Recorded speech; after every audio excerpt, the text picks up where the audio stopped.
Now is the time for high school seniors to apply to college, and there's some important news about the financial aid process.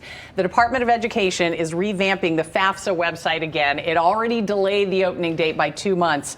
We wanted to get expert advice. This is my friend Billy Sarge. He's St. Henry High School's college and career advisor, and I've actually worked with Billy for years at different high schools and at Thomas More University. Right. Yeah. So thanks for coming in to share with us, Billy. Yeah. So we know that students need that FAFSA to apply for all kinds of financial aid, scholarships, things like that. They've delayed it now to December 1st instead of October 1st. So what does that mean for families and students? Yeah, so a lot of families are talking right now about how they've heard there's a soft opening for October 1st. There's only about 1,000 students across the country who are going to be filling it out right now. They want to have and they're invited to do that, they're right? They're invited to do that, yes. So the idea is a lot of families at ours who are like, how can I fill it out now? You can't. Mm-hmm. So you have to wait till December 1. And the reason being is because all the changes that happened with the FAFSA last year actually caused for some universities to have their enrollment to be lower than what they were expecting.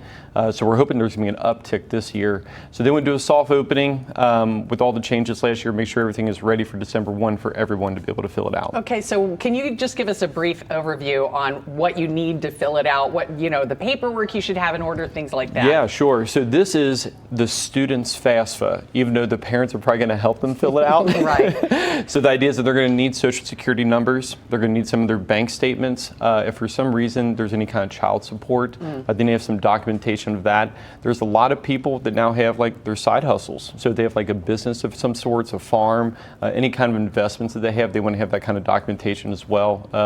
I mentioned social security number, date of birth.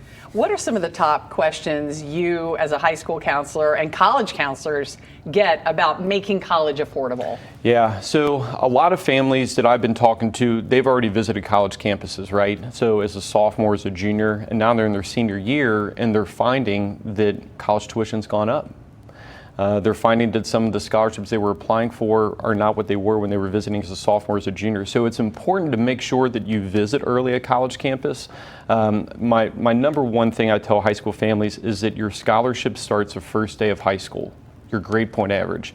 That is key. Since we were in high school and our parents as well, grade point average was the key thing for university. So stay on top of your GPA, students.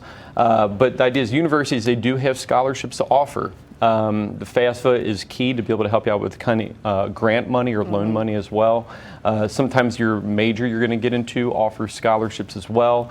But yeah, so the university website is your main place to go to be able to find out what a university can offer. I also know from my son, we're working on the application right now. Is that what everybody ought to be doing?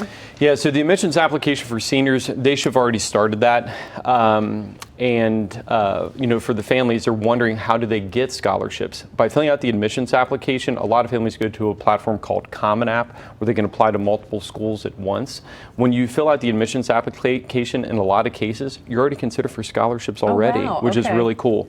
There might be separate applications you have to do to get additional scholarship.